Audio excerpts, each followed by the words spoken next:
A trend I saw on the weekend was that some teams were just flat out dominated. Just teams were just too much for their opponents.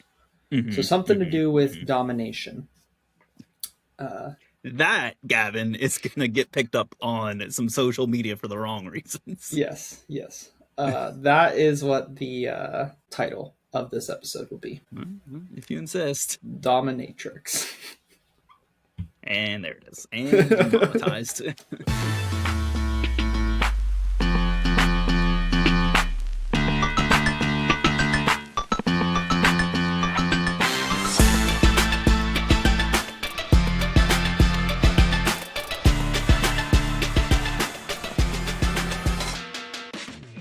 Hey everyone, and welcome back to the MLS Now podcast. I'm your host, Russell. You can find me on social media at Mr. Danger Russ, but more importantly, find the podcast on social media at MLS Now Podcast. But even more importantly, we had a lot of positivity today, so we're bringing our COVID negative co-host on.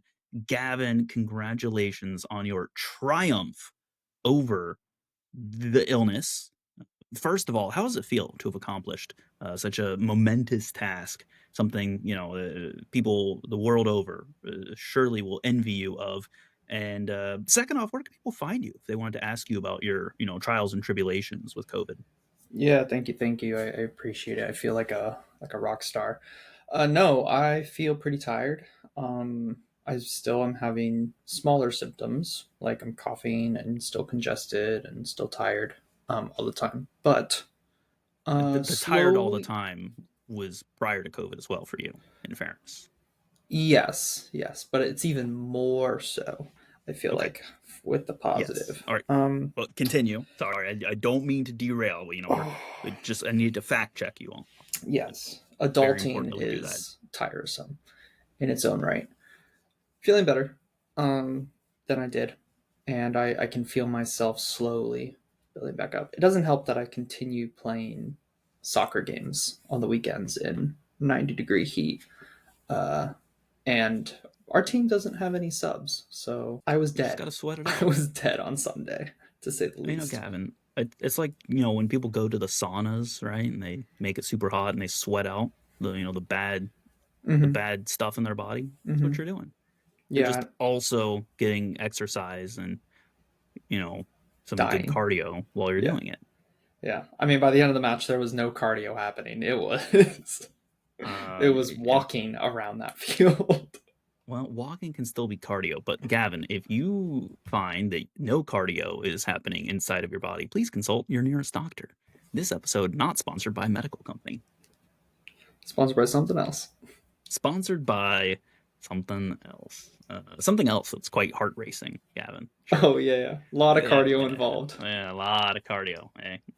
Anyways, hey, let's get into the games. There was a lot of cardio happening for some fans in the stands, a lot of high octane, thrilling matches, some big scores happening all around the league. And for fans of some of the other teams on the receiving ends of those big scores, probably closer to a flat line if you were in the fan bases for those. So, we're going to start off, Gavin, with the one that kind of was a flat line in and of itself for the vast majority of the match. It's Atlanta versus Nashville. It's a 1-1 draw. Atlanta still managed to find a way to snatch a draw from the jaws of victory. Classic Atlanta. I gotta tell you, Gavin, it feels like we temporarily saw a good Atlanta, right? And then they came out in the second half and they were like, wait a second, let's play like we've been playing the rest of the season, right? In Nashville, I mean, they took advantage of the chance, and it's 1-1. I mean, it's a deserved result. Atlanta did not play well enough to deserve the 3 points. No, they didn't. It was a pretty bleh match. Yeah, it's not great. It looked like a team, Atlanta at least, definitely looked like a team that hasn't won in their last 5 matches. And 1 win since the opening game of the season. I mean, they are in some horrid form right now. And They going up 1-0 at home against a decent Nashville team, but like if you're up 1-0, you should feel like you're gonna win that game. And then to put in that performance in the second half, it's unacceptable. Like just point blank, yeah it's unacceptable from the team. Uh, they've been playing unacceptable soccer all season, essentially, yeah 2 months now. and this was just nothing different, fortunately. Well, unacceptable from the manager as well, Gavin. I don't know if you paid attention, but at the 85th minute, it's 1-1, right? It's at home. You need a win in front of your fans. What does Ronnie Dyla do? He takes off Emmanuel Lateloff, takes off Miguel Almiron. Yeah, Like I'm sorry, but like Edwards and TRA are not coming in and winning you that game. That is like you brought in these guys to see out a 1-1 draw. What are you doing? You're at at home. home. Yeah, yeah. Come It's on. not. It's really not great from Dyla, but also like it just shows a lack of ability to chop and change, like in the match on the fly. Yeah, you don't take out Latte Loth and Amaron, even though they weren't doing the business. Maybe just add more attackers onto the field, make it a little bit more hectic for Nashville, and go for it. I mean, what do you have to lose at this point, right? Like you're already down towards the bottom of the They had their league. 1-1 to lose, Gavin. Come on. They can't take another loss. Like you might as well go for it and look. Obviously, if you lose, then people are really pointing the finger at you. But like, at least try to go for it. But you're right that Yeah. he didn't even put it on a defender and TRA. I mean, TRA is. I'm sorry, he's really not going to do much in the last 5 minutes of the Mm-mm. game. So Nope, not that he's not not. that Latte Loth was doing much either, but TRA wasn't going to contribute more than Latte Loth was doing. So Yeah. And like Latte Loth, I at least trust him to be in the box and make, even if he's tired, at least a half-hearted run towards goal, right? Make some sort of dangerous run. mm-hmm. I, It would help if he had an attacker up there with him, right? TRA and Latte Loth. But yeah. nope. Yeah, it's a I, good call out. and the insane thing here, Gavin, I'm looking at the standings. Do you know where Atlanta sit right now without looking? In the East or overall, In the East. We can say overall as well, but in the East was my main.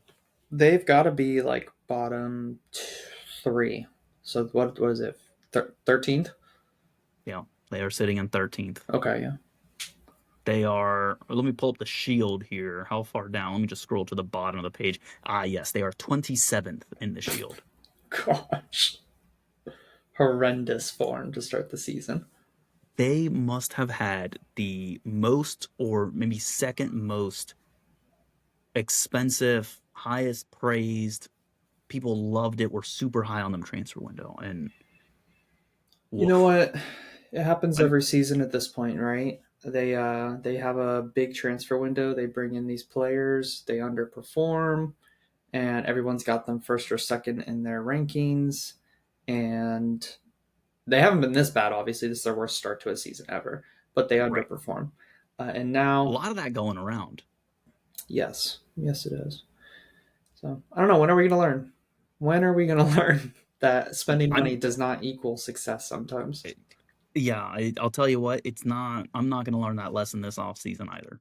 Because when Atlanta goes and inevitably Arthur Blank writes another like $45 million check for their offseason, we're all going to be high on Atlanta again next year. I'm not even going to try and say, "Oh, I've learned my lesson." No, where I guarantee you we will repeat this cycle, 10 months from now when we're back in February and Atlanta did another big spending spree. We're our own worst enemies.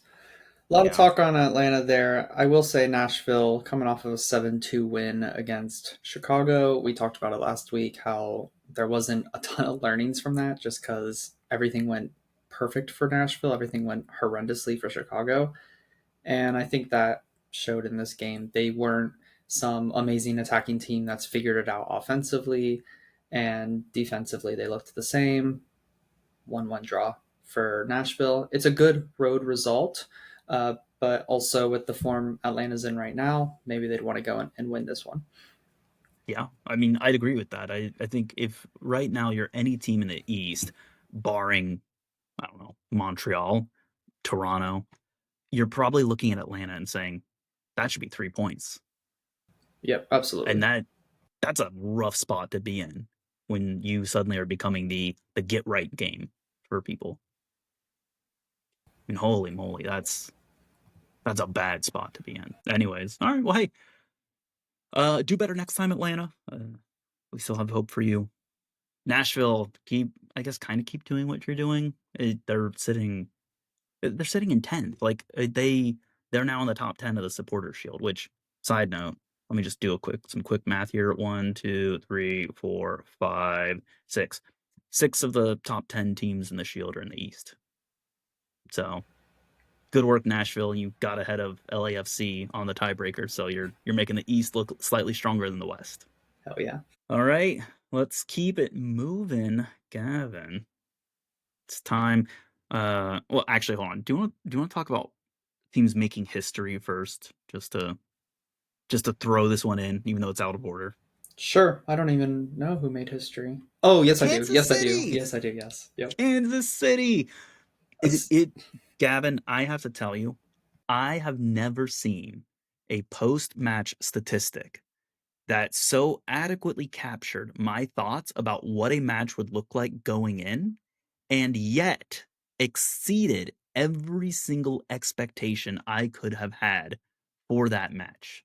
I texted into the group chat before this match. I said, SKC versus Galaxy is going to be a train wreck of a match. I cannot wait to watch it. yeah. And that's exactly Zero what it was. shots, zero goals. Like 1-0. closing in on zero possession. Like I think they were like 30% or sub 30% possession. They had like 0 or 1 offside. They had 0 or 1 corners. They did essentially nothing for 90 minutes and they got the W. And it has never been done before where a team won with 0 shots. And I've seen some people going around with the RSL versus Seattle in the playoffs in 2021, was it? It was like 4 or 5 years ago at this point. Um, but that was technically not a win. It was a penalty shootout. So I think in the record books, those go down as draws, even though They they're a do. team needs to advance. SKC got a goal in the back of the net without shooting the ball. Mhm. That is just insanity. It's insanity.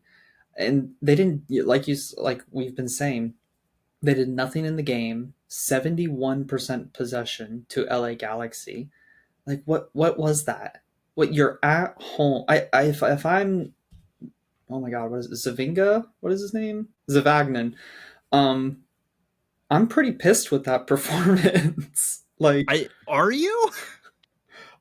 You I'm just made history. The yeah, I don't history. know if you saw it. The post-game interview I from I didn't know. oh my gosh, the post-game interview had, I want to say, uh it was one of the SKC defenders. I think it was Miller, and they had him on, and they're like, "Hey, what do you think about that match?" And he was like, "Man, that's a defender's job. People say we can't defend. Well, he just defended for 90 minutes, and like he was loving it. Like someone must have told him at the end of that match, like, "Hey, did you know that no one's ever won a match with 0 shots before? You guys just did it." Like that dude could not have looked like happier to have won, but like I think he was happy at the situation and no one's thinking about the performance. Everyone's just talking about the stat. Yeah, the result itself is obviously a good one for SKC, right? Like they literally got the job done by hook or by crook.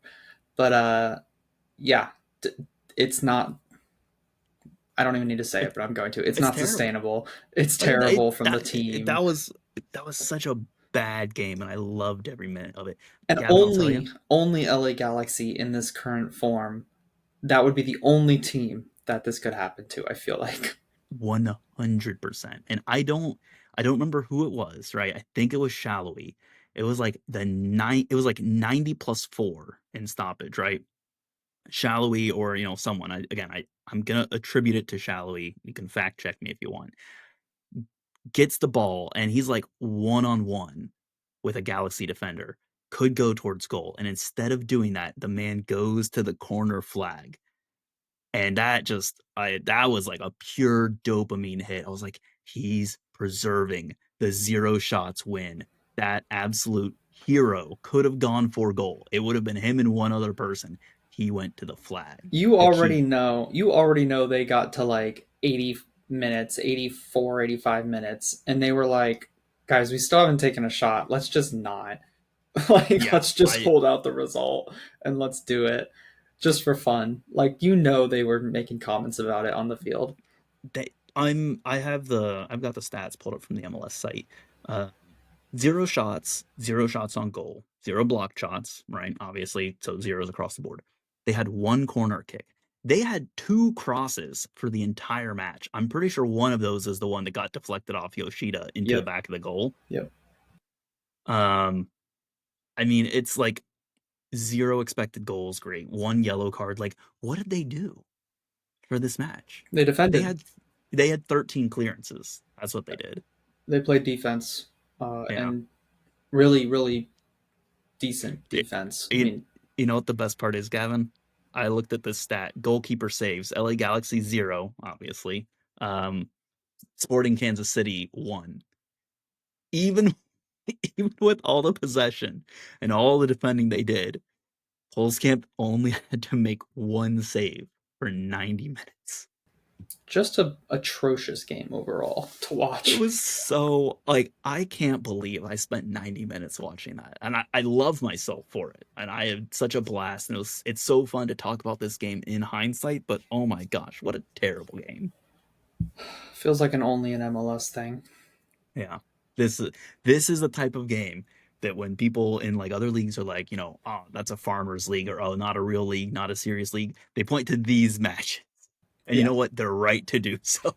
Yeah, I don't blame them at all. This is also the match where people, point to and say, soccer's the most boring sport. It's so boring. Nothing happens. Like, yeah, Correct. nothing happened in this game. Like, more happens in a 0-0 100%. game than what happened in this game. Yeah. Honestly, like you probably have more that happen in like abandoned matches that got like, canceled for weather, where it's like they'll play for like 17 minutes in like St. Louis and then a tornado rolls through the area and they have to like call off the match. And like those 17 minutes in St. Louis plus a tornado is more that, happened in that time span than what happened in this. I mean, ugh, I love how much we're talking about this game. It doesn't deserve it, for the Yeah. record. It absolutely No, doesn't deserve it, but here we are. here we are. Yeah. Well, it sounds like we're ready to move on. We are ready to move on. Yeah, let me go back to the actual order here. We've got Toronto at home hosting New England, a team that a month ago you look at and you say, hey, guaranteed 3 points. Now, New England are an absolute insane run of form. Like, their run of form is really good. What are they, like 4 wins out of the last 5? 4 wins in a row. Like, four Wait, wins in a row and 5 in their last 6 games. Their only loss in their last 6 games was away to Cincinnati, which respectable. yeah. I They've mean, been they've been really good. yeah, I just incredible turnaround for them. I hate having to give credit to Caleb Porter. I'm going to give it all to the players. I'm going to say that, The Campana player, and the player. Let's be real. Campana and Heel, but both of them, both of them were pretty important in this match. Now, granted, it's against Toronto, and Toronto are right now a woeful team. Rightly do Toronto sit in 28th place behind Atlanta and ahead of Montreal and Reason I Galaxy. say reason I say player is because Carlos Hill has just in this run of 6 games, he has 2 goals against the Red Bulls in their win over them. He didn't score or assist against Cincinnati in the loss. In Atlanta, he scores the only goal to win. In NYCFC, he gets the assist. In Charlotte, he gets the goal to win 1-0. In Toronto, he scores an amazing goal. I mean, he's been scoring amazing goals all through this run, but yet another amazing goal to put them, I think it was 1-0 ahead early on. So it's really been the Carlos Hill show.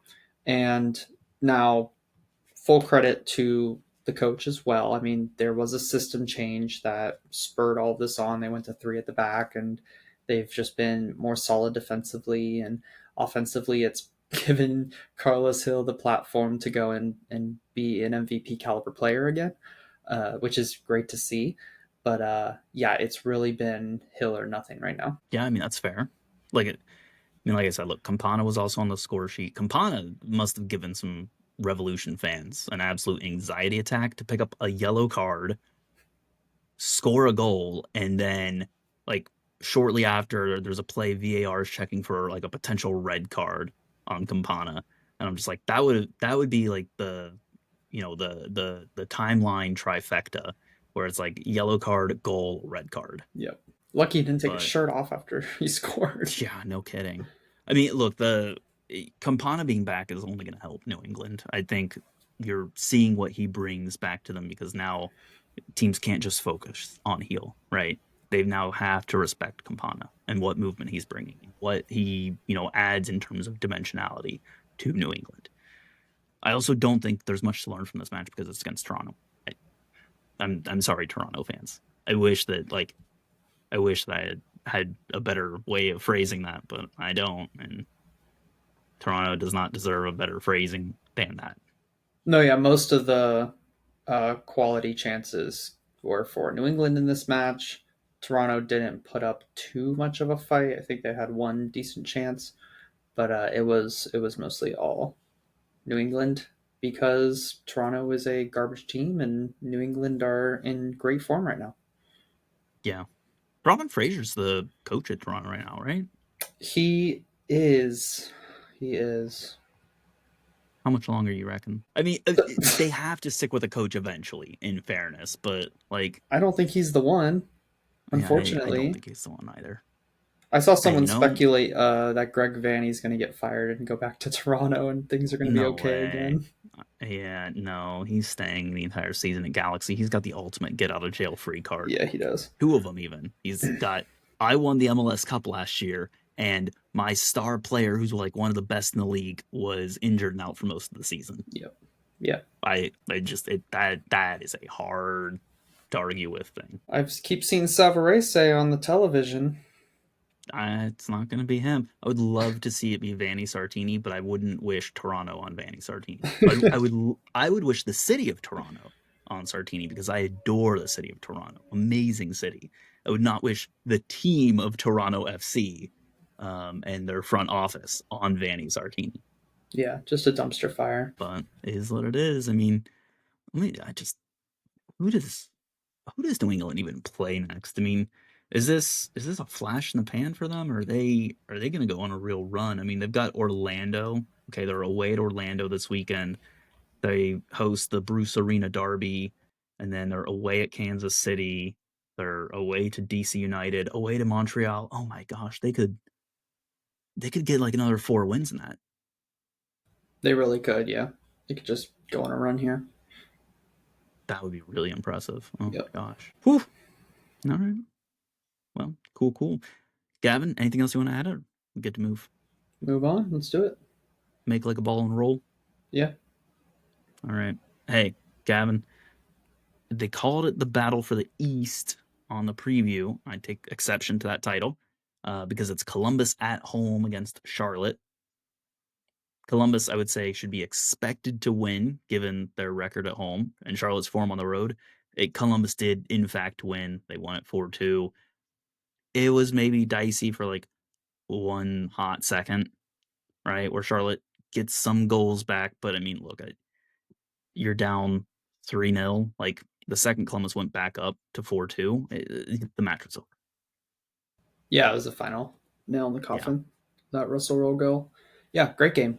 Two really good teams, two teams in pretty good form. And we saw a lot of quality out there. I think Charlotte are missing Pep Biel, who was in great form before he went down with an injury. I also think they're missing their new left back, Dubia. I think he's been really good for them, and but unfortunately he's out with an injury too. I think it's a shorter term injury, but it is an injury. And Columbus very rarely lose at home. So I don't think that it's a uh, terrible loss for Charlotte. I don't think that this, says anything negative about them other than they just couldn't do the job against one of the best teams in the league. Yeah. And I think it just And Charlotte's not reinforces. great on the road. No, I think it just reinforces the fact that Columbus Crew are a threat this season, um, even without going out and getting that star striker that everybody thought they were going to go get. Yeah. Yeah, I mean, Columbus have a great system going. Side note, Charlotte have 1 win on the road this season. Yeah, it's a very Charlotte thing over the past few seasons. Yeah, I mean, Fortress at home, right? But it's weird because I think you could see, Gavin, you could see like an Eastern standings that end up being anything of like if Columbus finished first, I could see it. If Miami finished first, I could see it. If Cincinnati finished first, I could see it. If Charlotte finished first, I could see it. If Philadelphia finished first, I could see it. Like any of those teams could finish first or second or third or fourth. Yep, One of them's got to finish fifth. But I think that's probably your top 5 right there, I think so. I think that's which is pretty locked in. yeah, and that's incredible to have that many good teams that are going to be vying for the top spots. Because normally you don't see that. I think I saw a stat that I don't remember if it was the first time or what a small number of times that 4 teams at this stage in the season all have over 20 points in one conference or something like that. Like the East has just been cramped. And if you look at the whole, league, there's 5 teams over 20 points, counting Vancouver. So Yeah. I mean, a lot of if you good look teams at the out there. West, though, like Vancouver are 7 points clear of second place in the West. I hope they just run away with it. I really do. I I hope they just keep on pounding the West. That would in be such an Vancouver, amazing story.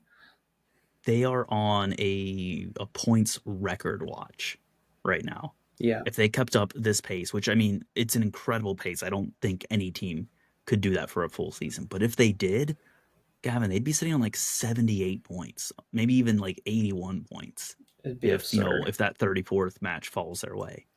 Yeah, I Could you would imagine over 80 points in a season in this league? unheard of. I Like would literally love unheard of, I yes. would love to see them finish the season or get to a point in the season where they're like 14 or 15 points ahead of second place and just like coast through to the end of the season. I would love that, man. I mean, That they're would just be gonna amazing. get there. Like, honestly, I could see them getting there by like match day 18, 19, going into like Could be. July. Yeah. That's all. I mean, that's 7 matches away, so I don't know if they're going to make that big of a gap, but Hmm, it's just been amazing. I don't know. I mean, they're right now they're head and shoulders better in the West. Kind of head and shoulders better than most other teams. Well, that too, yeah. Very fair. Very fair. Well, hey, we will talk more about Vancouver later on. Just anything else you want to add? Columbus, Charlotte for now. No, I don't think so. No. Okay. All right. Well, I'm going to skip ahead then, and let's just talk about Vancouver right now. Gavin, I don't know if you know this. Vancouver are 7 points ahead of the second place in the West. I mean, I look. I mean, it's just they continue to do incredible things, especially when again, listen to this lineup: Johnson, Utvik, Blackmon, Ocampo on the back line. Priso, Kubas, Gondo. Midfield, Jaden Nelson, Daniel Rios, Pedro Vite up front. Notice a key missing player or two in there. Where's Brian Gold? Where's Where's Ryan Brian Gold? White? Injured, rested, rotated. Where's I mean, Berhalter? not only rested, rotated. White isn't. He didn't even make the bench in this game. Like he's fully rested, Yeah. rotated. Where's Adekugbe? Right? Where's Bench, Veselinovic? bench. Berhalter, bench. Berhalter's not even playing in the CONCACAF final, and they're still resting him, and they're still winning. Well, the final's not for another month. I mean, it's June Yeah, 1st. I mean, but it's not like they've got to save him for anything, right? No, I think just load management, right? And that's been the amazing thing is they've been able to rotate and get production out of their squad players, unlike we've seen in this league. I feel like just Yeah. like no matter who they throw out there, they're putting out really strong performances. They're winning their individual battles. They're getting goals. They're getting assists. I mean, the Jaden Nelson goal in this game is Ooh. fantastic and Jaden Nelson is an incredible player to watch. incredible. I mean, I don't. Jesper Sorensen must just be like the perfect man manager because like the players have all just completely elevated their game threefold, fourfold. It's just been like a night and day difference for each of these players. And it's like, what is he saying to them to get this level of performance? Tristan Blackman was a average defender in the league. And now he's going and he looks like one of the best defenders in the league at the moment in time. I mean, he scores the winning goal in this game with a freaking crazy rocket shot top right corner, I believe. And it's just like Yeah.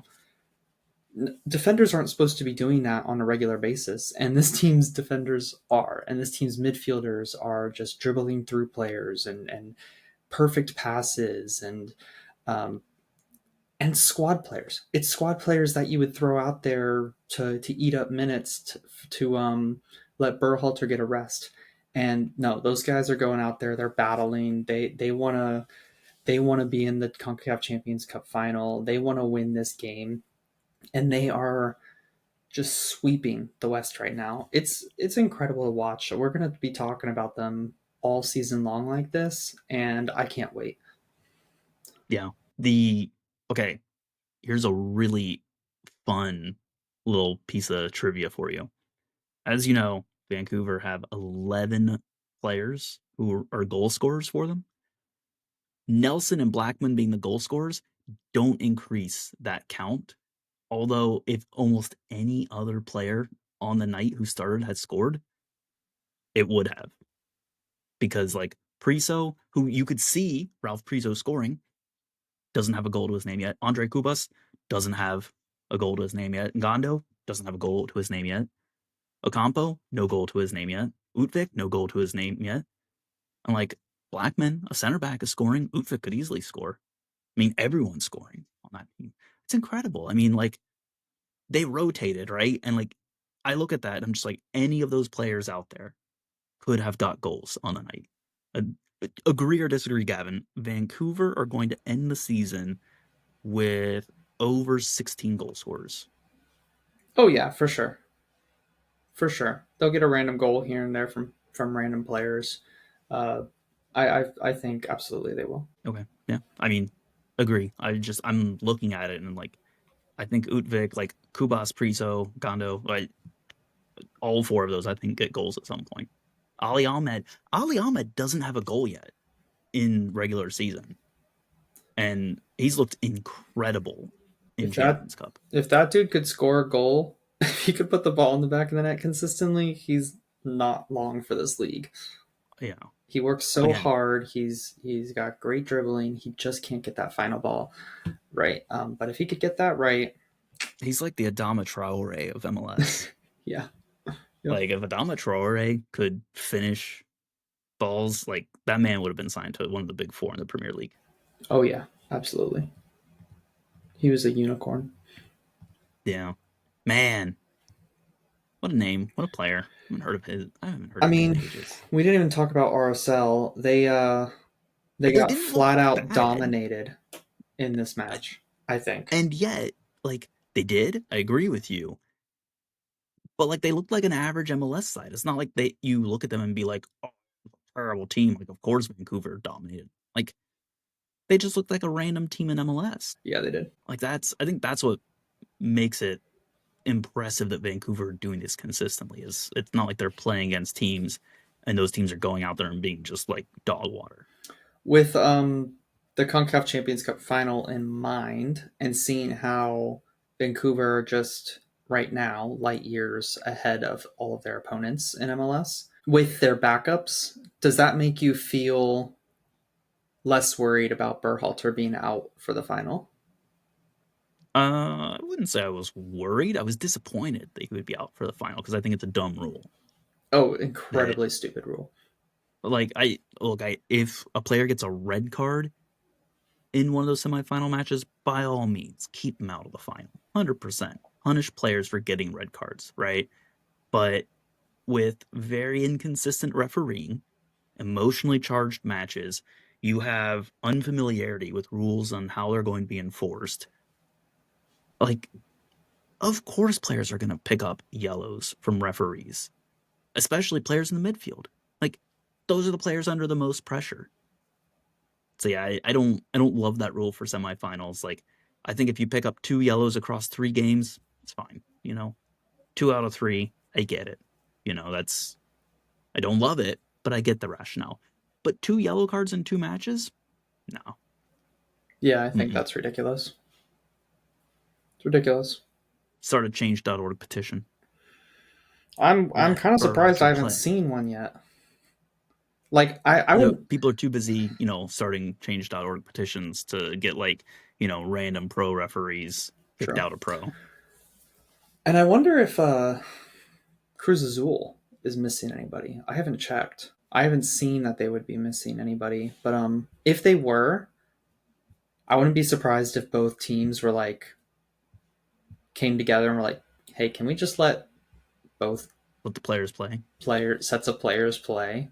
Like that's what we want to see. We want to see the two best teams go at it with all of their players available." That's what I Uh, want to see. yeah. So, but if obviously if they're not missing anybody, they're never gonna agree to anything like that. So. Absolutely not. All right, sorry, Wow. RSL, but I think we have to keep it Yeah. moving.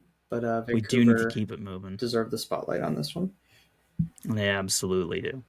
All right. Gavin, we're going back to our regularly scheduled programming. We're going back all the way to the East Coast. DC United hosted Colorado. Colorado early goal, get out into the lead, and then the man, the myth, the legend, Christian Benteke gets the inevitable goal. It, that's not a headline. Okay, people expect Benteke to score. Kojima's goal, though, chef's kiss. That was a great goal. It was Yeah, impactful. I mean, coming 7th minute of stoppage time to send DC up 2-1 going into the half, and the score doesn't change in the second half, right? So there's your winning goal, but that's demoralizing. It tears down everything that Colorado think they had going into the halftime. DC's on cloud nine. I mean, incredible goal as well. Well placed, intelligent, athletic. Go watch it. I'm sure it's in a highlight. It probably is one of those 4 goals that they would pick for pick your or vote on your goal of the week for MLS. yeah, most likely. Yeah, gorgeous goal. Great team play overall from DC United to end out the half. Gotta be honest though, I was pretty disappointed in how Colorado was playing this game just throughout the game. I think they're the better team. I think they're a better team than DC United. But Colorado have just been so up and down this season. You never know what you're going to get from them.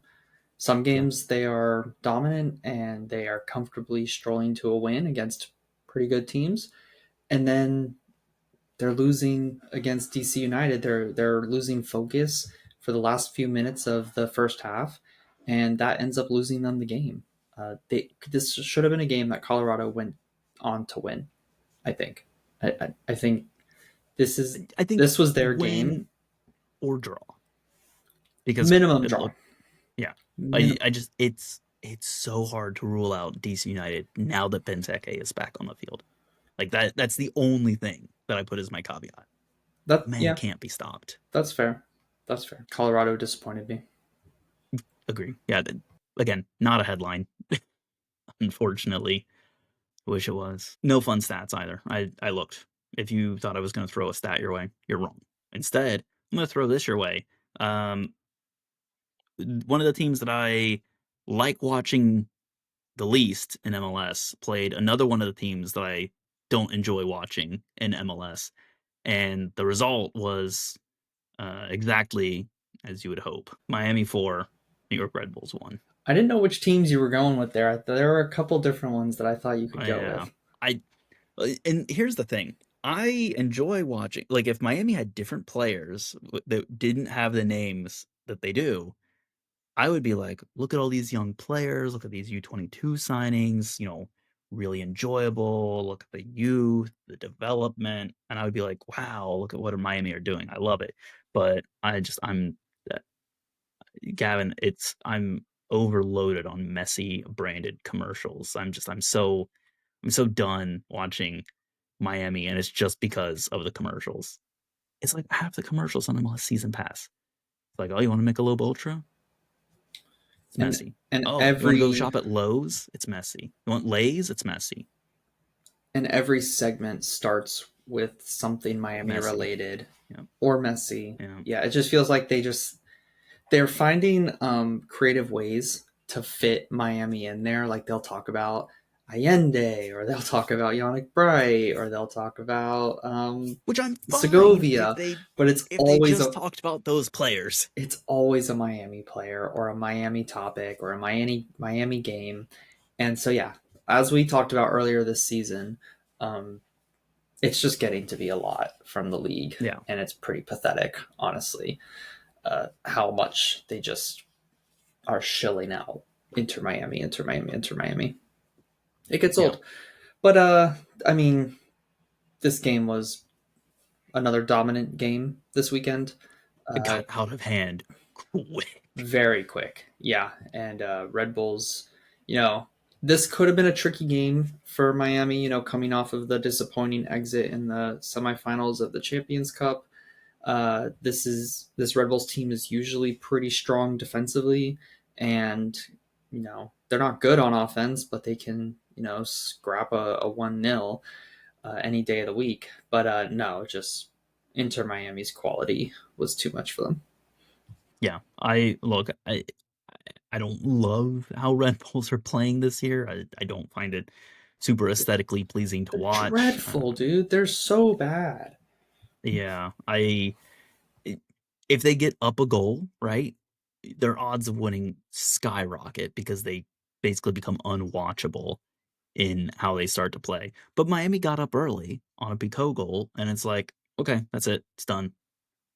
Like, Red Bulls aren't coming back to win 2-1. The Red Bulls especially weren't coming back to win 3-2 when Weigand scored. They certainly weren't coming back to win 4-3 when Suarez scored. Like, yeah, definitely not. I mean, the one goal for them, you can kind of book it, right? But two, no, not away, not home, not away. No, Yeah, it was over. So Red Bull's next game, home against LA Galaxy. Oh man. Write that one in pen. That's a win. That's a get right game for Red Bulls coming up. That has the potential to be Galaxy's first win of the season. I'm telling you, man. Absolutely not. Red Bulls are no not chance. Good, dude. They're not good. I agree they with you. Scam wins in this league. I agree with you that they're not a good team. But they're playing at home against LA Galaxy.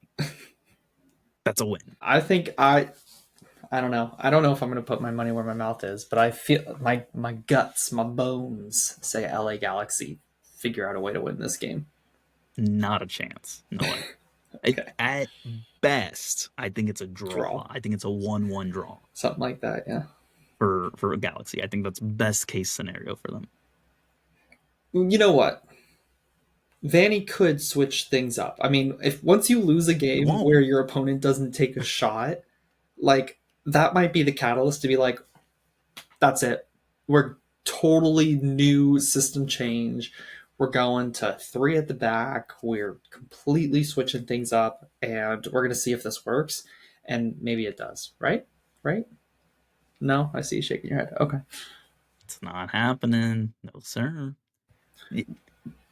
Vanny is like one of those few coaches that he seems to have just like really doubled down on what worked from last season.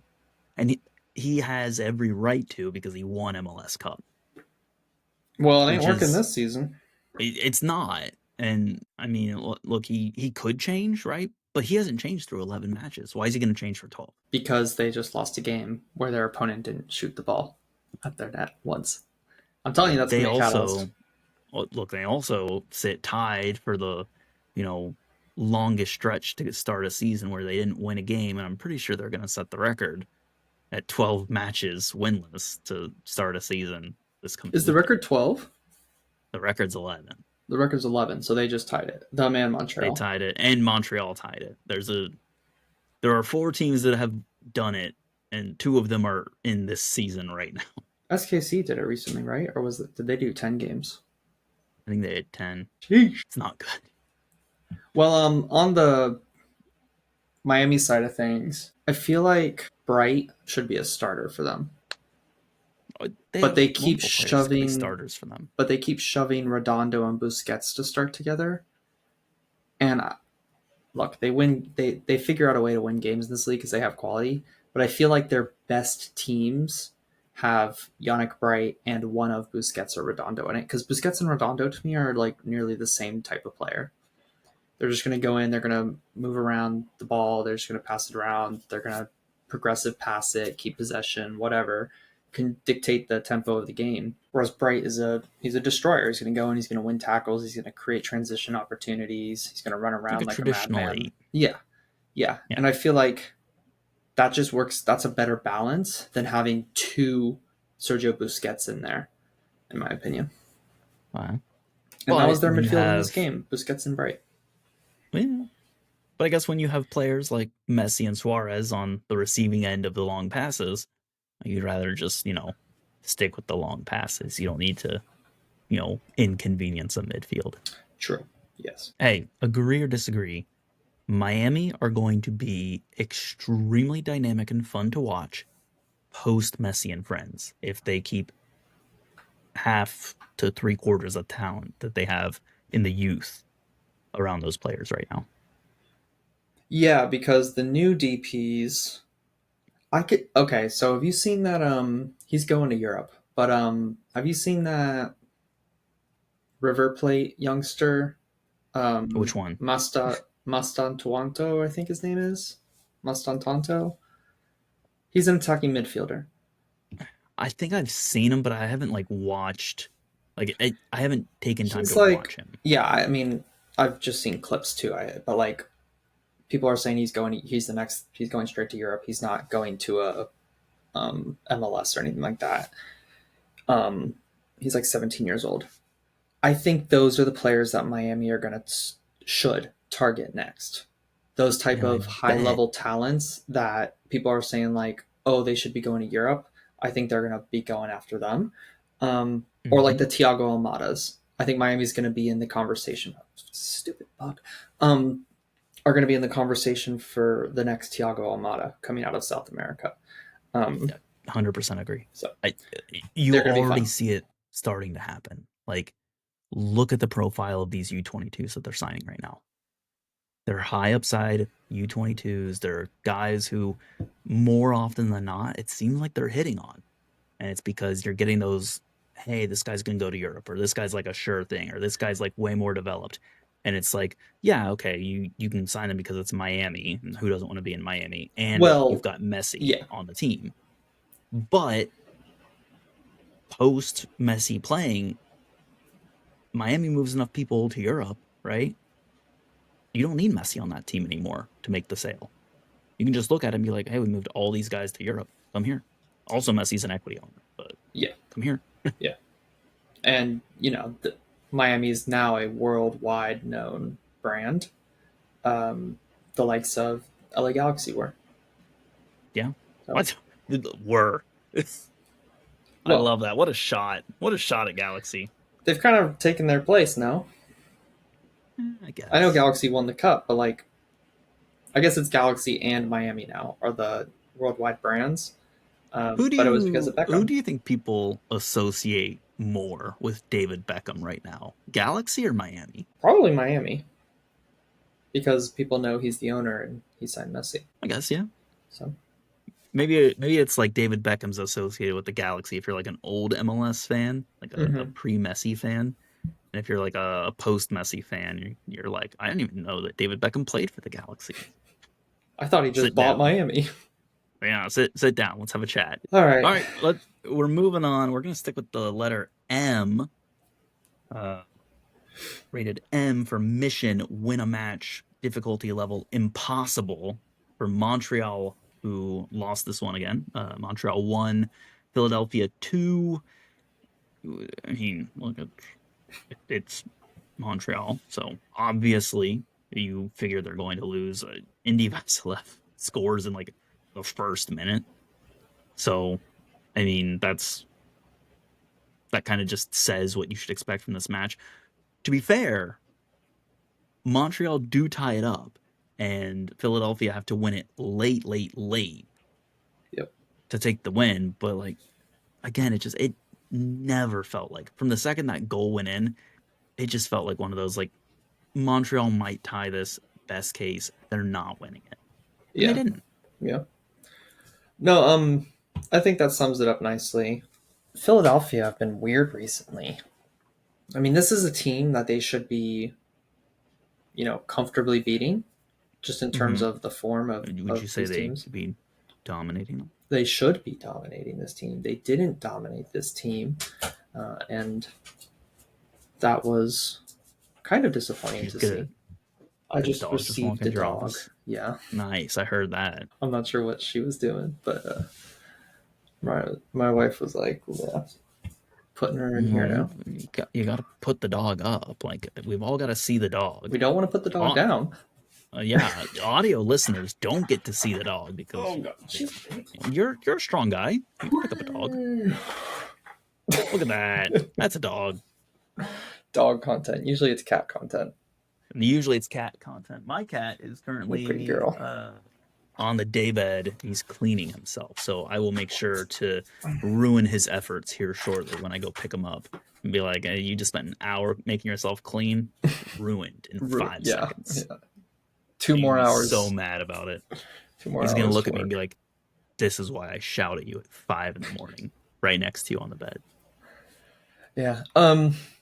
No, yeah. I guess I was just a little disappointed in Philadelphia. I think that this should have been a more comfortable game. They got the job done, so whatever. Yep, Um, 3 points is 3 points.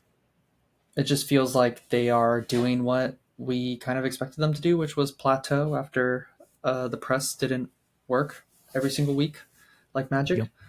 And that's all I really have to say on this game. I think Montreal are probably going to break the record this I this week, next I week. agree with you. However, Philip Duich. However, Montreal they're not a good team. We agree on that. I think they're just barely not a good team every single week though. Like it, this feels like the classic gambler's fallacy type thing where it's like they're gonna win it next week. Like they look like they could win a match. They can't possibly not win a match. So this next week, but I feel like at this point, like there's a reason they're just barely losing all of these matches week in, week out.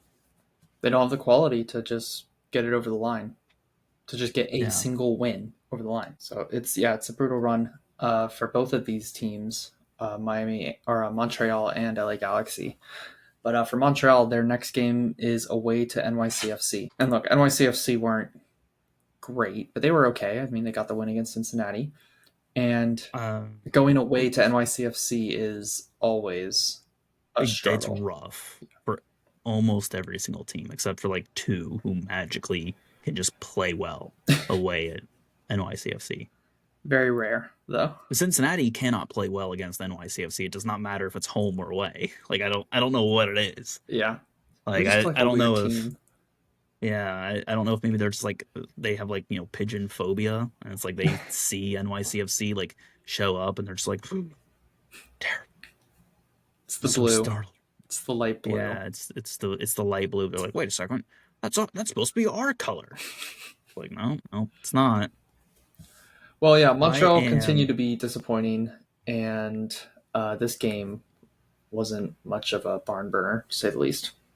Makes me want to burn down a barn, that's for sure. I'm looking up just some stats on some of these like narrow losses. Montreal, I think you're on to something here because like the loss to Atlanta, they were away, right? They were tied up until the Edwin Mosquera goal by Atlanta. That's 85th minute. So that's a doesn't have the quality to see out the match, right? And then they lose to Yep. Minnesota, 69th minute from Yeboah.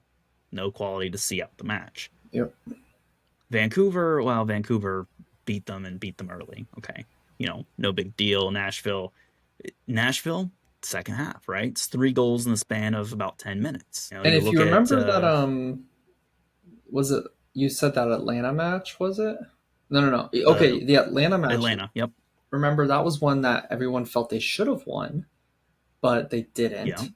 And then Mm-hmm. I think it was against Chicago Fire after they fired.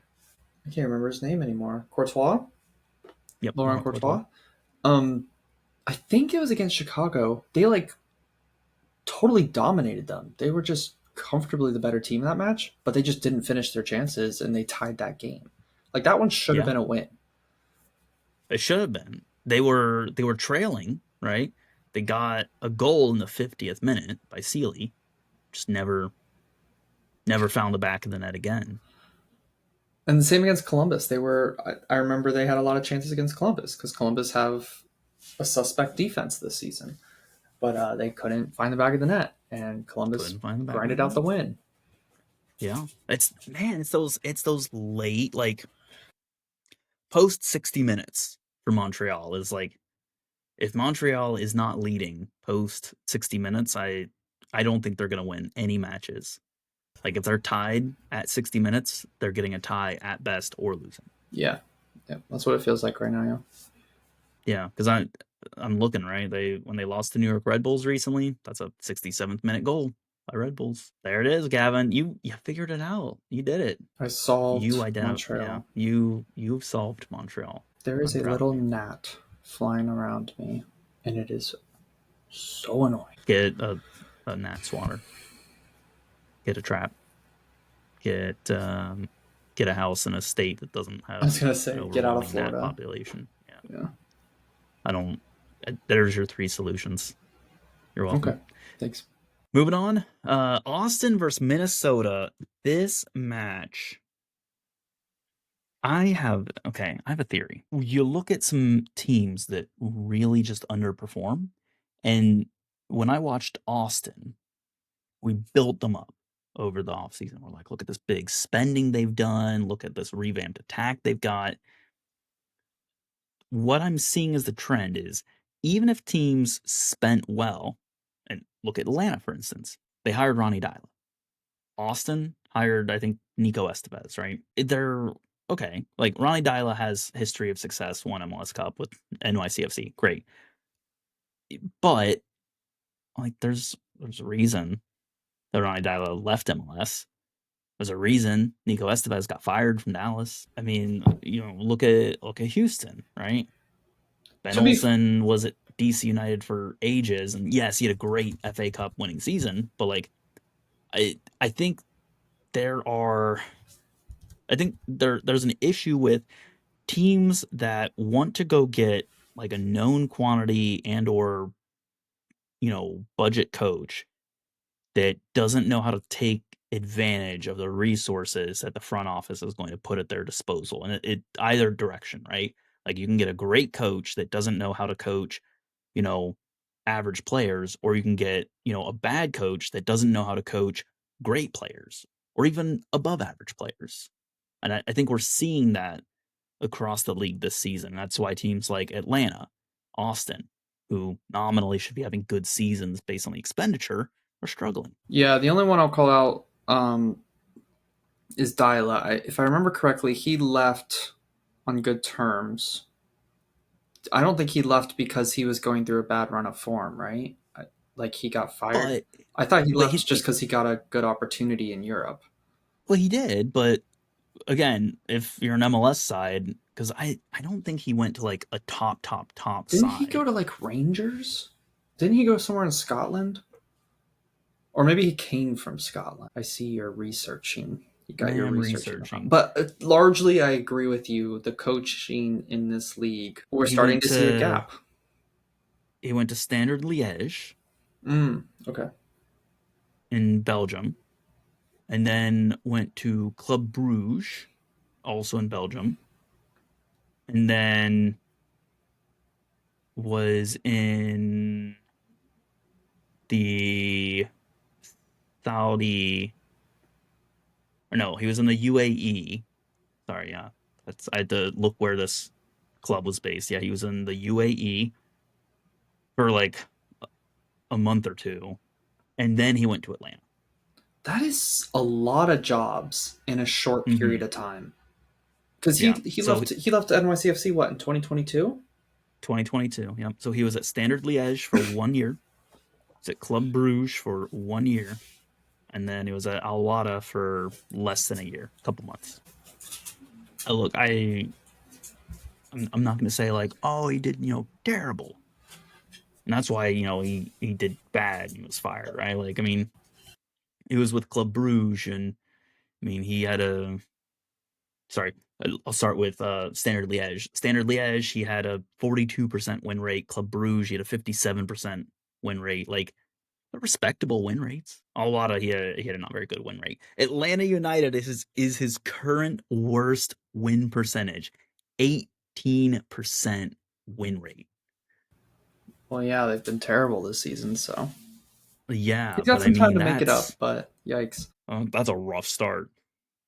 His career across 644 matches is just under a 50% win rate. it's not I mean, that's terrible. decent. Yeah, Yeah, that's decent. Like if he had a 60, 70% win rate, he's probably playing, he's probably coaching a Big Five league team. mm-hmm. Yeah. Well, it's not working out in Atlanta right now. But it's not. No, woof. It's rough. How do we get on this He topic? You were coached. talking about Austin. Yeah, we were talking about Austin, and we were talking about teams that have coaches that don't know how to take advantage of the players they have. Hey, here's a side note. He coached 11 matches for Al Wada, and he coaches Atlanta now, and he's got 11 matches. Um, his win percentage for Al Wada was 36.36%, and his win percentage for Atlanta is 18.18%. Yeah, brutal. Well, I'll flip the question to you about circling back to Austin. Estevez, do you think Yeah, he not a good coach. survives the No, season?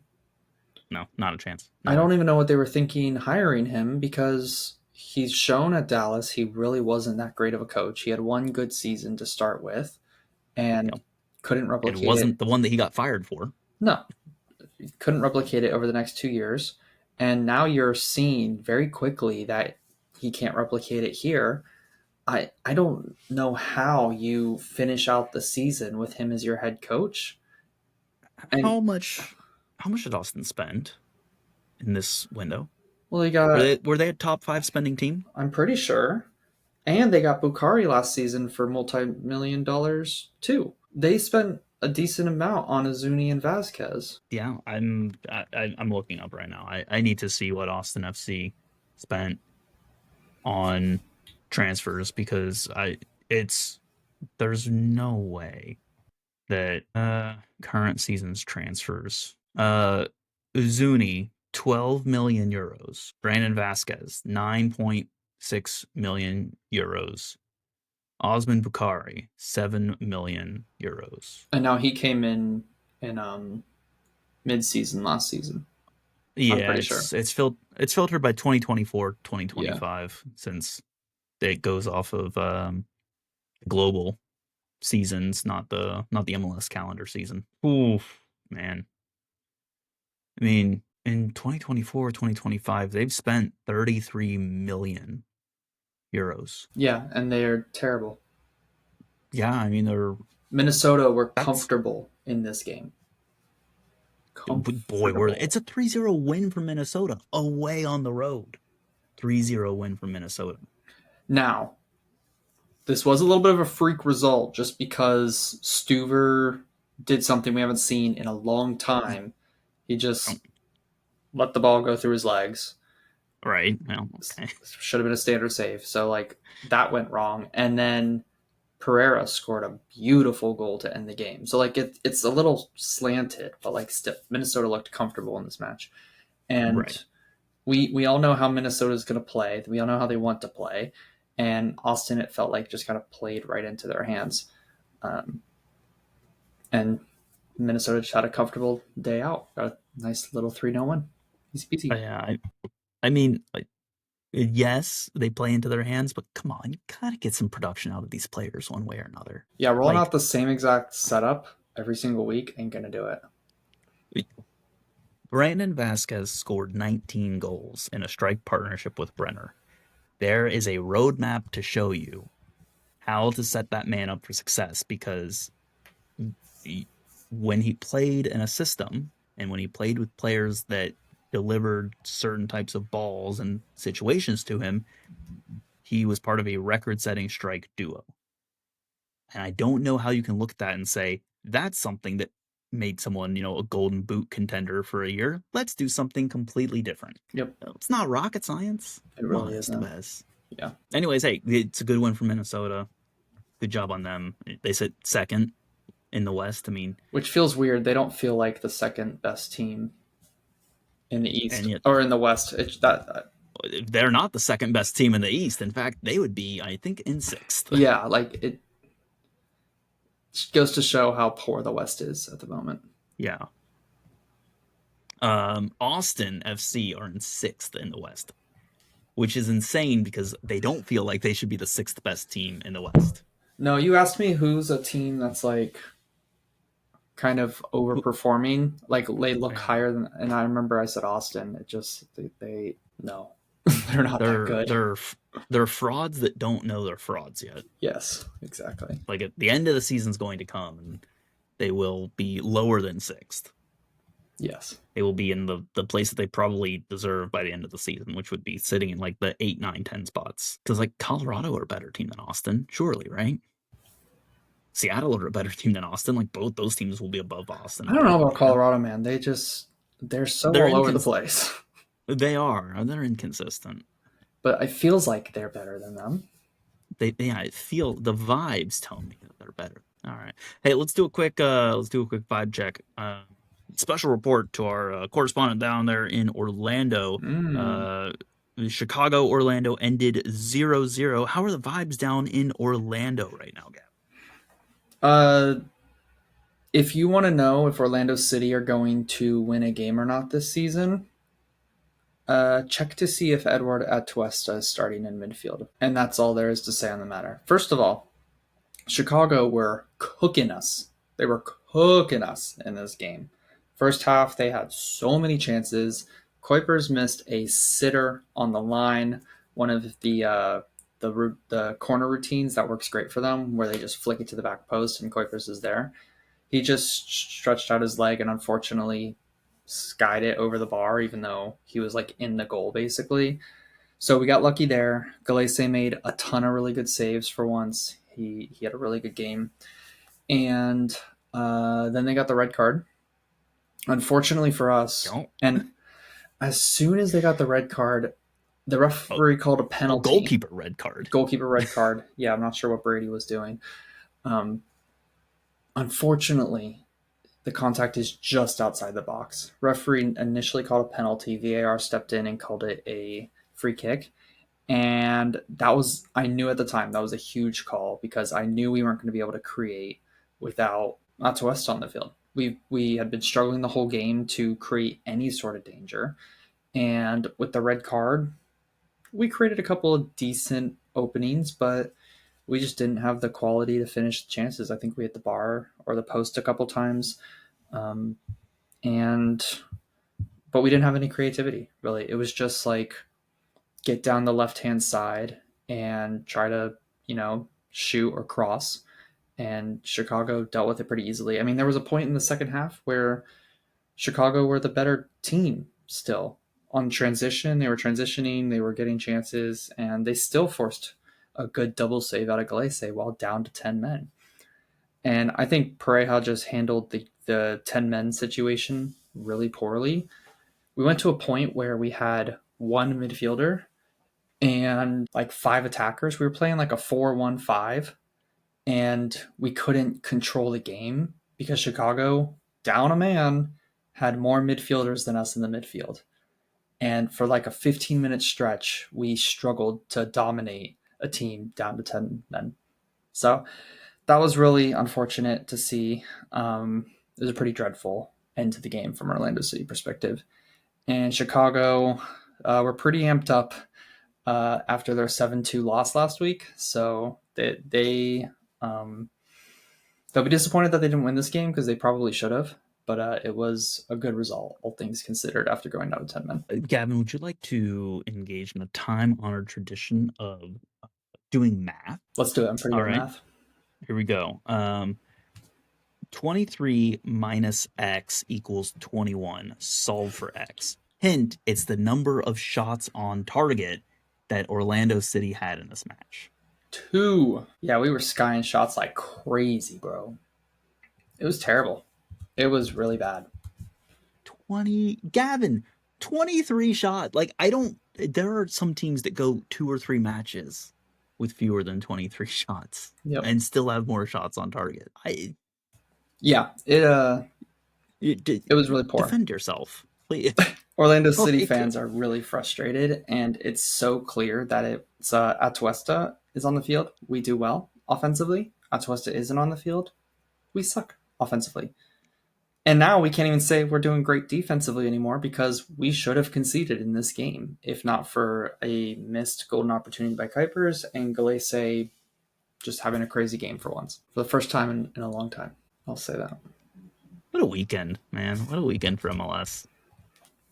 Hey, okay, let's do a fun match here real quick. San Diego 5, Dallas 0.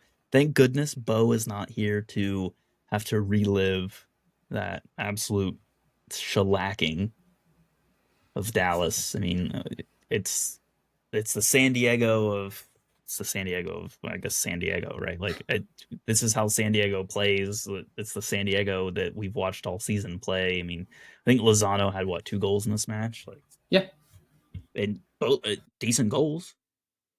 I mean, one's a penalty, but yeah, one of them is a good goal. Well, yeah, and he had an assist. Dreyer, scoreboard. He's on there as well.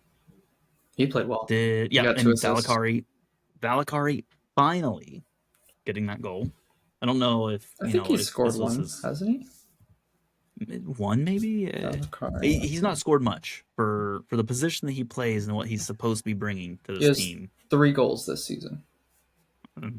I don't think that's enough for someone in that position though, and for what they're asking out of that spot.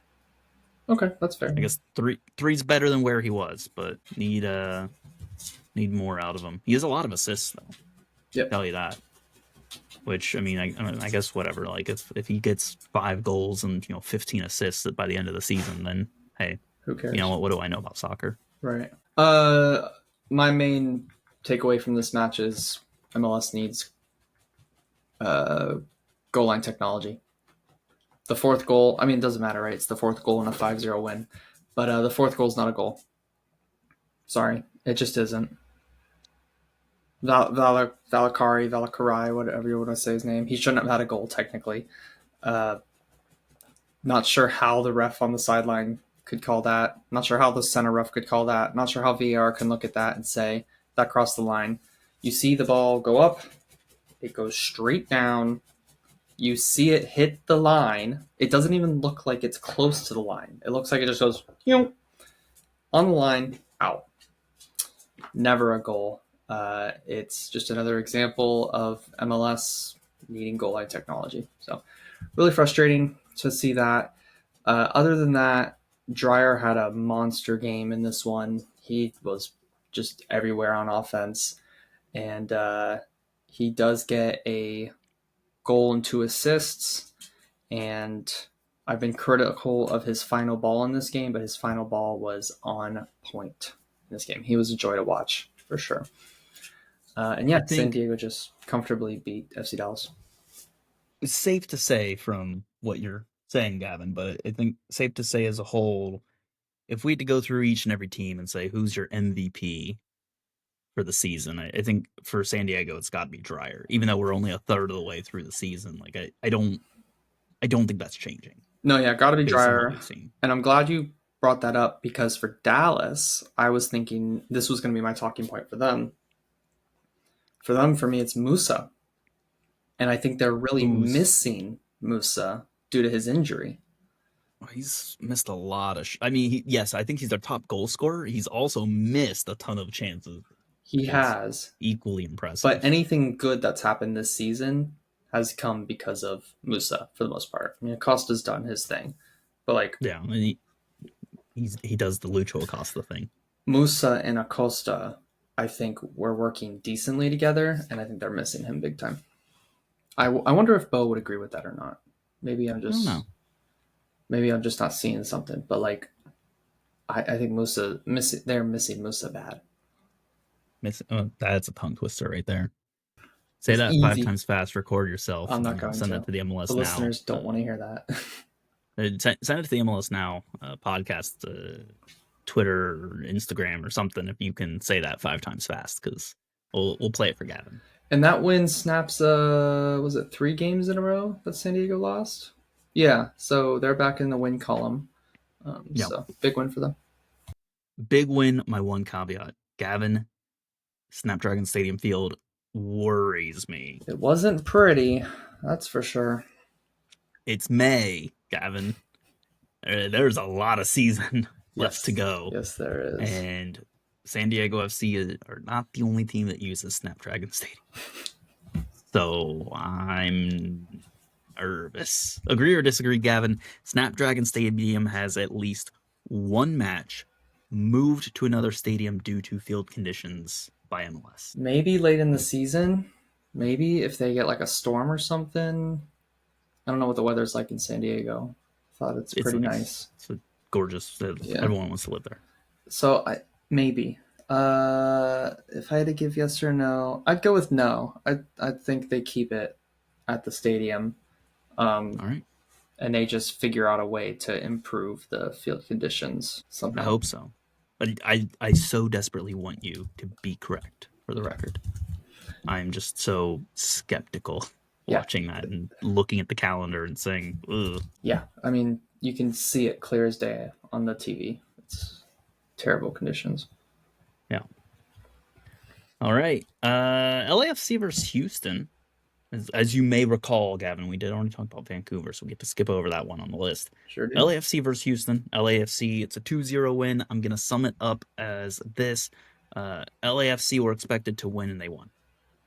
Yeah, they comfortable win over Houston. Houston got a red card at the end of the match. Like the red card happened. Inconsequential. Yeah. Okay, my takeaway from this match. Nathan Ordaz is the best striker at LAFC. Do you consider Bouanga as a striker? No, he's their left forward. I'm talking about the central striker position. Okay, the center forward. Yep. Then yes, I would say that is a low bar. It's a low bar, but why does he not consistently start? He should be first name on the team sheet, in my opinion. Because, come on. Other than Bouanga, obviously.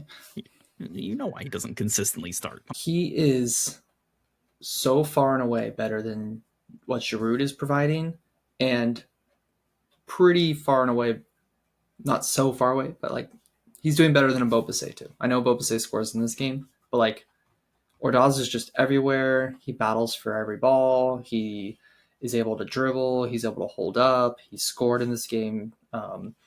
He goes and attacks aerial duels. Like, he's a striker I want on my team. He fits the profile of what LAFC would look for someone to play in that position. And they got him out of their youth team. He's a homegrown. Like, he's somebody that I would want Orlando City to go and spend $5 million on in the league and say, you're going to be our DP striker. Like, I really rate him. And I think he's just going to get better and better. He's, I think, like 20. He's 21. He's 21 years old. I think LAFC should be platforming and starting this kid week in, week out. Just go for it. And maybe this is the start of that. I just feel like he's been so in and out this season. Uh, if you are someone who follows Welcome to Wrexham and you don't want to be spoiled for anything related to Wrexham, skip ahead like 5 to 10 minutes from this point in the podcast. We are not going to Uh, spend that much long on this point. okay, 3 to 5 minutes ahead. Gavin, Ordaz or Duncan Maguire? Which one do you think you would rather see play in the championship if Wrexham, now that they have been promoted, now needs to diversify and like find those hidden gem international talents because they have the income and they have the ability to sign international players in the championship with their promotion out of League One. Like what young player from the teams, and I use Ordaz and Maguire as examples, right? But maybe there's someone else you can think of, and you're just like, that's who should be signed to go play for like a team in the championship. Yeah, I mean, Ordaz would be the guy, honestly. Even ahead of Maguire? Yeah. Mm-hmm. You're not just saying that because Maguire plays for Orlando, right? No, I mean, Maguire's been injured, uh, literally the end of last season. But even like before he broke his collarbone, I think it was, um, in the playoffs, he was injured for like a big chunk of last season. He lost his starting spot. He was in and out, but you could tell that he wasn't fully right. And then this season, he has just now starting again. And you can tell he's coming back from injury. Like he just hasn't been the same player that he was 2 seasons ago when he really broke through and was going to have a $7 or $8 million transfer. And really, ever since then, ever since he signed his new contract, he's just kind of been okay. And we can put the excuses to injury and whatnot, and his momentum got halted. But I mean, I don't foresee him getting a $7 or $8 million transfer to the championship anytime soon. So I think for me, out of the two, definitely Ordaz. But in the league, I think it's still Ordaz because like he's got that fight in him that you need in the championship. He's got the ball control that you need as well. He's got that quality, and he's gonna put the ball in the back of the net sometimes for you. That's what you need out of a striker. I really like this player. Maybe he'll prove me wrong and he'll go and be terrible after winning the starting job, but like I don't think so. I think I like him. I think he's got that dog in him. Nice. Well, there you go. How mad would you be if like Diego Luna went over and just said, screw it, I'm out of Salt Lake. I don't want to have to deal with the ups and That downs. would suck. That would suck because he's got that dog in him too. He's got that dog in him. I mean, like, Luna is one of those guys that like he definitely looks like he's gonna get scouted to one of the European teams. Yeah, yeah, for sure. He'll be in like mid-table Serie A or something. I could see it. Yeah, mid-table Serie A, mid-table Ligue 1, maybe Or like like upper Europa mid-table League. Bundesliga. Yeah, Europa League quality. Yeah, which like, hey, that's still a pretty select few players that can do that. Yeah, yeah. Those are the best of the best. Yeah, cool. Houston lose again. Not a headline. Moving on. Yep. San Jose 4, Portland 1. Ooh, okay, Gavin. Portland. I had like a very brief bad feeling going into watching this match, right? And I was like, Portland haven't had a howler in a hot second, like an absolute howler of a match. And I was like, I mean, they've got some good attacking. They've had a good run of form. Maybe it's just gonna be like, maybe this is new Portland. They got pumped for 4-1. I mean, the three of those goals come in like 10 minutes, right? Espinoza 16 minutes, Espinoza 24 minutes, Arango 27 minutes. Like, match over. Well, match over asterisk, except for the fact that like there are two teams in this league that could score 4 goals randomly in like a 60-minute period, and one of them is Portland, but they didn't do it tonight. So Yeah, I felt like Portland didn't show the necessary respect to San Jose. I mean, Portland are coming off of a great win over LA Galaxy. They're riding no high. great win. Come on, Gavin. It's not like Sunday night Galaxy. soccer. Well, no, it wasn't Sunday night soccer, was it? It was after Sunday night soccer. It Right, was it it was was MLS After Dark. it was soccer on Sunday night, but it was not Sunday night soccer. But Right. no, they're coming off a great Sunday win. when it was dark after Sunday night. Yeah, coming off a great win. Great performance. Team is flying. They're second place in the West. They're the only team that is showing that, there's any sort of, or now they're third place in the West, but that there's any sort of respectable gap between Vancouver and the rest. And they just, I don't think they respected San Jose. I think they thought they were going to go in there and do the same thing that they did to the Galaxy. And San Jose's attack has been really good recently, and it just continued to fire on all cylinders. And Portland just couldn't keep up. Do you happen to know who the league leader in goals is? Well, I'm going to assume it's San Jose. It's one of these two teams. Player? The player leading, like... Oh, I do know, because all three of those players are on my Golden Boot team. On your Golden Boot draft? Yeah. I've been doing it on the side here. I'm going to give an update at the end of the episode. It's Arongo with 7 goals. Yeah. I'm glad you brought that up, because I wanted to bring up this point towards the end of the episode. Hey, I'm going to throw a different trivia your way that's going to be harder. Who leads league in assists? Bet you can't guess this one. MLS assists. I don't know. I don't care about those. Christian Espinoza. I guess that makes sense. Because either he's the one giving the actual assist, or he's the one putting the ball in for the actual assist. Yeah. Ugh, they're so stupid. They're not assists. They're not. They're fake assists. They count for MLS, and I don't think many people associate San Jose as being a team with the tied leading goal scorer and fully sole possession owner of assist leader as well. Just to spite you, the person with the real most amount of assists Christian Espinoza is Pep Biel with 6 and Luis Suarez with 6. Luis Suarez is one of those players that we still dog on him, but he's weirdly numbers, bro. Yeah, he still weirdly is very productive. It doesn't make sense. And then there's a couple players with 5. Espinoza has 5 real assists, so he just has how many? Well, the MLS website says 7. 7. So he has 2 fake assists. What's the name of this podcast called? MLS Now podcast. Oh, maybe what should be our our table of record then? Eh? Not MLS. MLS website. Assists? Agree. Yeah. No, there we go. Case closed. Disgusting. Well, my point was going to be there are 12 players with 6 or more goals currently. Decent. It is a bunched up group. And then if you go down to 5, it's 20. 20 players are all within 2 goals of each other in the Golden Boot race. I'm not going to list them off, but I'm sure you can imagine most of them off the top of your head. But it's been just a very player-centric start to the season in terms of the goal scoring. There you go.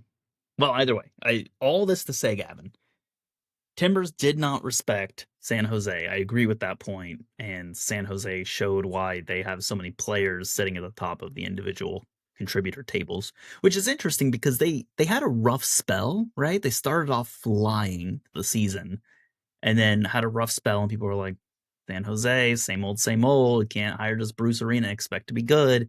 And then now they look competent again. So I'm ready to officially say that was a blip. That was not a trend. Yeah, I think so. I agree with that. I think they've made some changes, and that's why they're doing better. Yeah. They are going to absolutely destroy New England Revolution. I'm convinced of that. That's going to be must-watch soccer. You think so? I think it's going to be must-watch soccer. Okay. I mean, the Revolution are riding high, right? They're, 4 wins in 4 Five wins in wins and 5 and five 5 wins wins in and 6. 6. 4 wins in a row. Um, New England Revolution also have the best defense in the league, technically, on goals conceded. On goals conceded, yeah, I don't think they have the best defense in the league. Yeah, I don't know what the the XG numbers are or whatnot. I think if I had to pick a defense to put in front of my goal on any given day, New England do not make it into the top 3. Okay, fair enough. I'd put Charlotte's defense in Yeah, front of goal if it's at home.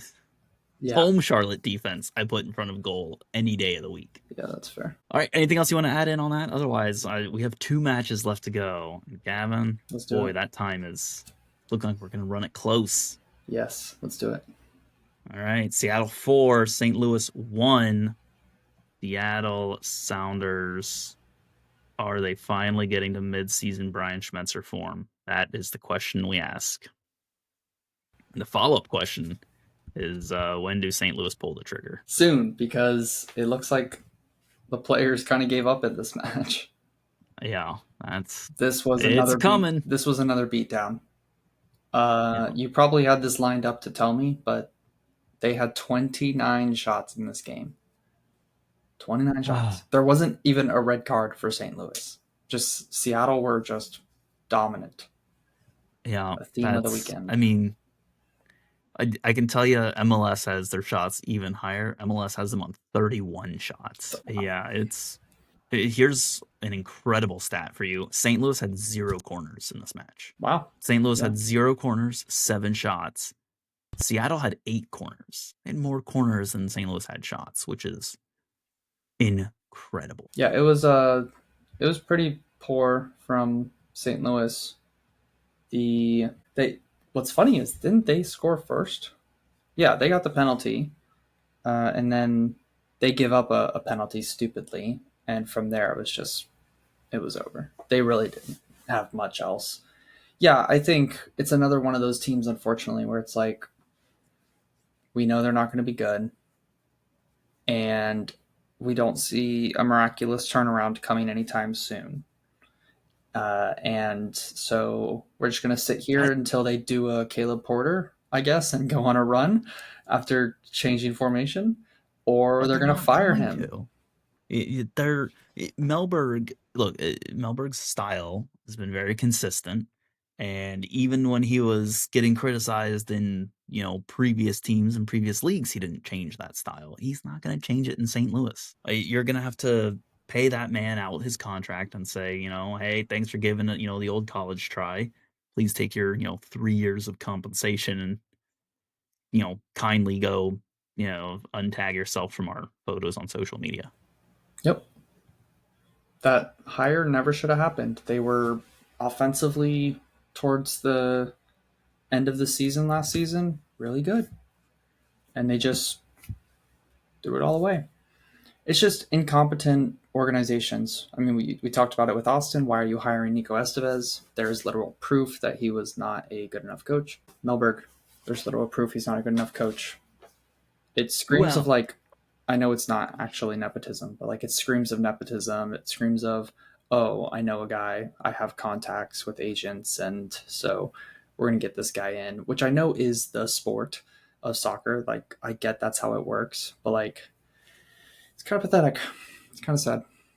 Makes me think of the scene in Moneyball, right? Where he's like, this is Jim Smith. Jim Smith, gets on base 3.5 times per game. His only flaw is this. And it's like, they looked at it. It's like, this is Nico, or this is Olaf Melberg, and Olaf Melberg has like all these years experience and, was a great player. His only flaw is that he coaches a nearly unwatchable style of soccer that no one likes to see.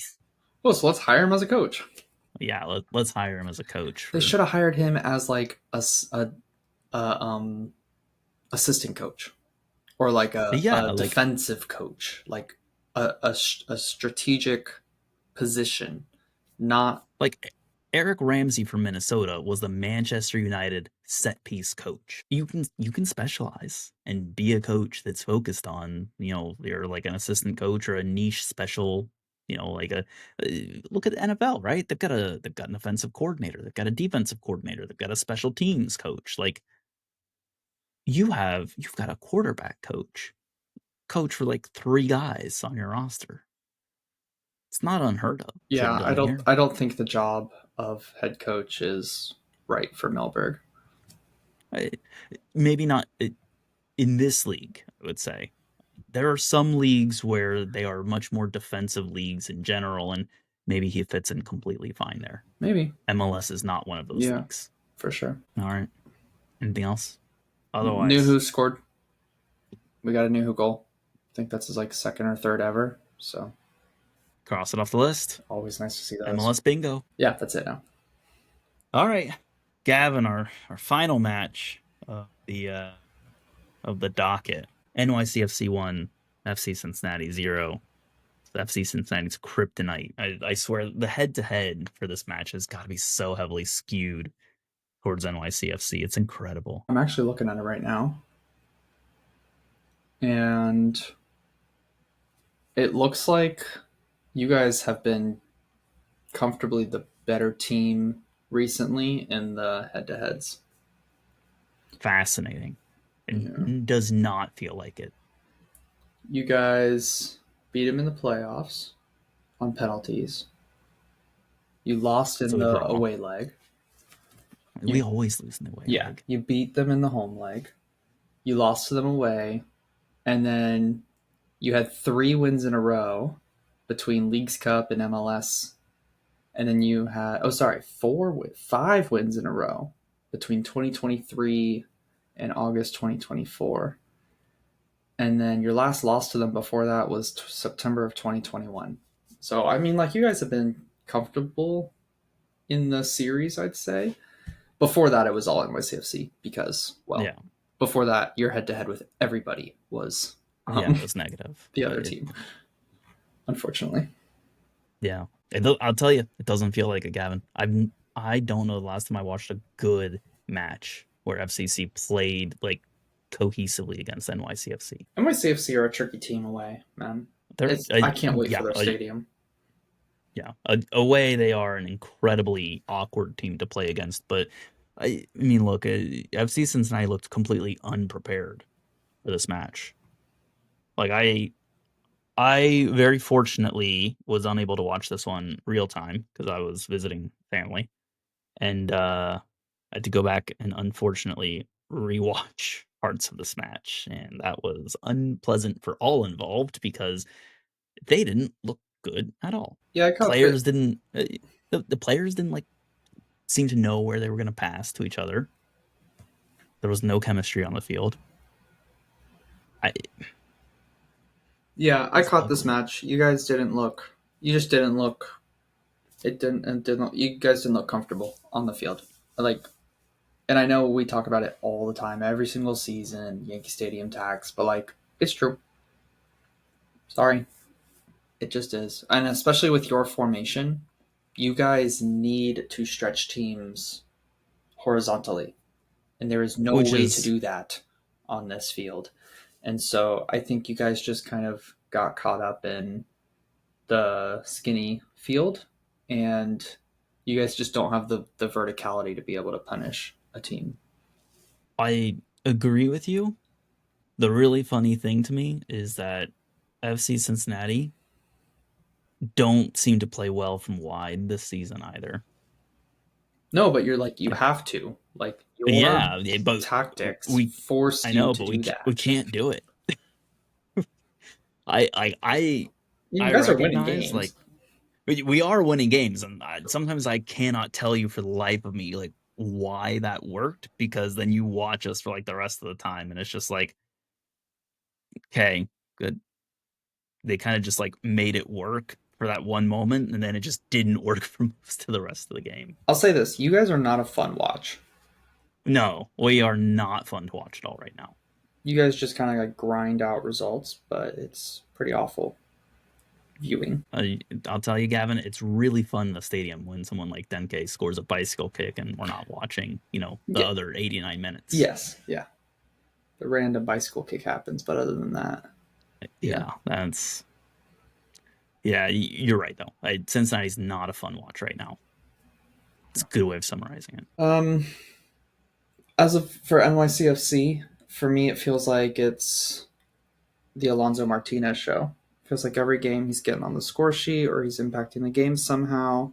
He just he was everywhere in this game. I feel like, and um, I think he's just one of the best strikers in the league. We He's have a lot of definitely a good good one, that's ones. for sure. We Yeah. have a lot of good I ones, but mean, like he is just in an average team, he is putting up some good numbers.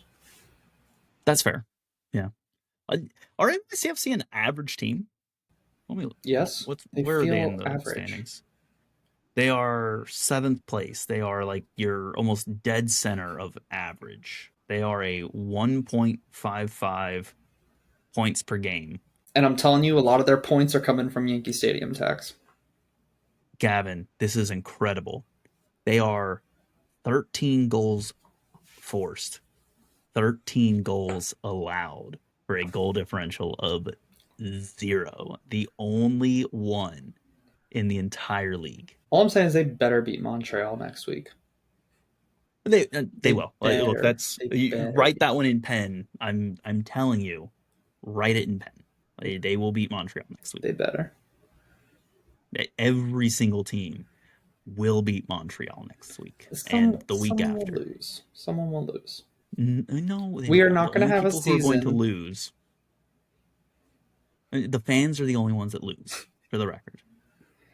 There's no way we're going to have a season where a team doesn't win a single game. This is a professional league. They will win a single game somehow. Allegedly. Listen, you can win a game without shooting the damn ball. Yes, you can. You know what? And I look forward. I think Montreal and LA Galaxy do play each other this year. Do I recall that correctly? Is there a matchup? I think we looked last week and they don't play each other. Oh, dang. I think. We'll have to check one more time. Yeah, check that again for me. And while you do that, I just want to remind you, Gavin, that you also need to give us an update on the Golden Boot draft. Yes, I will do that. They do not play each other, but I'll give the update That's on a the Golden real Boot shame. draft. That would be the only way that I would be willing to say Montreal might get a W. Yes. So, uh, I think this was the case before. Oh no, I think he was the outright leader last time I gave an update. But Bryce is still in first with Wow. 37 goals, but he is Okay. now tied for first. I have made up the difference, and I am now at 37 goals as well, thanks to having all three of the top goal scorers in the league at the moment. That will Unfortunately, happen. I have two players with 0 goals, Ramiro Enrique and Joseph Paintsil, both with 2 zeros. Also doesn't help having Cedric Toiker, who plays for a terrible offensive team on my team. But I'm still in tied for first, so can't complain too much.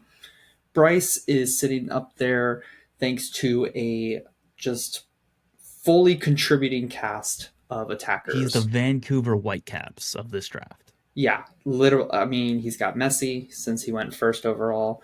He's got Evander, Yaboa, Ajimeng, Joveljic, Diego Rossi, Miguel Almiron, Brandon Vasquez, Christian Ramirez, and Olivier Giroud. Every single player of his has at least 1 goal.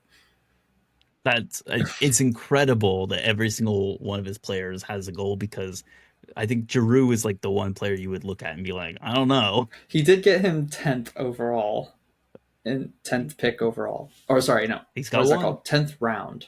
I don't Yeah, know what the overall that was pick is. his flyer pick. Yes, and didn't spend it I think well. my flyer pick is doing pretty well. So is mine. My flyer pick was Diego Luna. I got a really, really good pick there. You, Russell, or yeah, I think you are. Yeah, you've moved up to third thanks to Sam Surridge going off Yes, and Kevin my Denke flyer continuing to pick. score. No, your flyer pick was Joao Klaus. I thought my flyer pick was Surge. Did I get Surge ninth? You got him in the 7th round. Oh, okay. That's still pretty late. You know It's what? pretty That's late. still a good pick at 7. Yeah. Yeah, but your 9th round pick, Mihailovic, is actually doing really well with 5 goals. Wow. He's the So, only thing doing well on yes. Colorado. Unfortunately, you've struggled with injury. Ryan Gauld, Jesus Ferreira in the team, Christian Benteke coming back from injury recently. And then, of Benteke course, will get me some goals. you have two St. Louis attackers, so that never Yeah. helps with Hartle and Klaus. So you're in third. Look, the sooner they fire Melberg, okay? The better. Listen, Then you'll my shoot right up to Golden the Boot top. draft depends on it. Not to get first. I accept that, that is likely out of reach. But in fourth, we have Bo. So we've got some shifting towards the bottom. Bo has benefited from Bouanga being back. I think Bouanga's been fantastic these last few weeks. He Bo was benefiting fantastic from again. Bouanga. Yes. So Bouanga getting some goals. Brian White continuing his run. Alonso Martinez, he called that one perfectly.